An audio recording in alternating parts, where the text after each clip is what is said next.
দ্বিতীয় মেয়াদে ক্ষমতায় এসে একাধিকবার গ্রিনল্যান্ড দখলের হুমকি দিয়েছেন মার্কিন প্রেসিডেন্ট ডোনাল্ড ট্রাম্প। উদ্দেশ্য ছিল উত্তর আটলান্টিক ও আর্কটিক মহাসাগরের মধ্যে অবস্থিত সুবৃহৎ এই দ্বীপের দুর্লভ খনিজের মালিকানা নেয়া। রেয়ার আর্থ মিনারেল নিয়ে চুক্তি করেছেন ইউক্রেনের সঙ্গেও।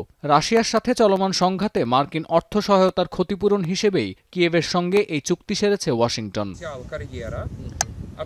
কিন্তু মার্কিন প্রেসিডেন্টের এই দুর্লভ খনিজ নিয়ে রাজনীতির সঙ্গে জড়িয়ে আছে চীনের সাথে বাণিজ্য যুদ্ধের মতো গুরুত্বপূর্ণ বিষয়। বিশ্লেষণধর্মী প্রতিবেদনে এমনটাই দাবি করছে সিএনএন। গেল শুক্রবার ট্রুথ সোশ্যালে দেয়া পোস্টে মার্কিন প্রেসিডেন্ট দাবি করেন, সাময়িকভাবে বাণিজ্য যুদ্ধ বন্ধে চীন ও যুক্তরাষ্ট্রের মধ্যে যে চুক্তি হয়েছিল তা গেল মাসে ভণ্ডুল করে দিয়েছে বেইজিং। প্রতিক্রিয়ায় চীনা পররাষ্ট্র দপ্তর জানায়, ওয়াশিংটন নিজেই উস্কানি দিয়ে বাণিজ্য সংঘাত বাঁধানোর ছক কষছে।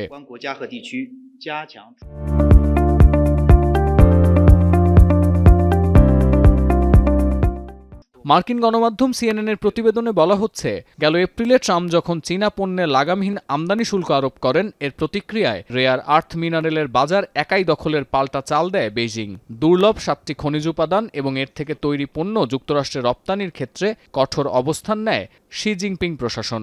যদিও ওয়াশিংটন ধারণা করছিল জেনেভায় দ্বিপক্ষীয় বৈঠক ও সমঝোতার পর দুর্লভ খনিজ রপ্তানি নীতি কিছুটা শিথিল করবে চীন।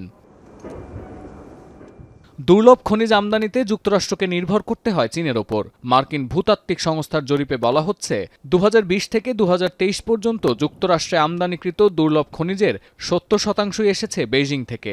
শুধু তাই নয়, খনিতে পাওয়া যায় এমন দুর্লভ খনিজের 62% প্রোডাকশন চীনের দখলে। গোটা বিশ্বে যে পরিমাণ খনিজ পাওয়া যায় তার 92% প্রক্রিয়াজাতকরণও হয় পূর্ব এশিয়ার এই দেশটিতে। স্ক্যান্ডিনিয়াম, ইট্রিয়াম ও ল্যান্থানাইড দিয়ে তৈরি 17টি ধাতব উপাদানকে বিরল খনিজ উপাদান হিসেবে বিবেচনা করা হয়। পৃথিবীতে মূলত 2 ধরনের খনিজ উপাদান মেলে। পরমাণুর ঘনত্ব ও ওজনের ভিত্তিতে একটিকে বলা হয় ভারী খনিজ, অন্যটি হালকা খনিজ নামে পরিচিত।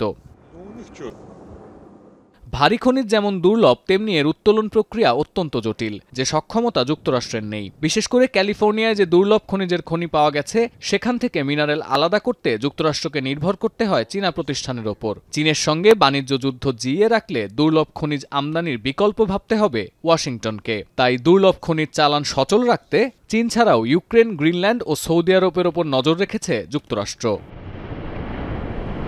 সতীর্থ কর্মকার, এখন বিশ্ব।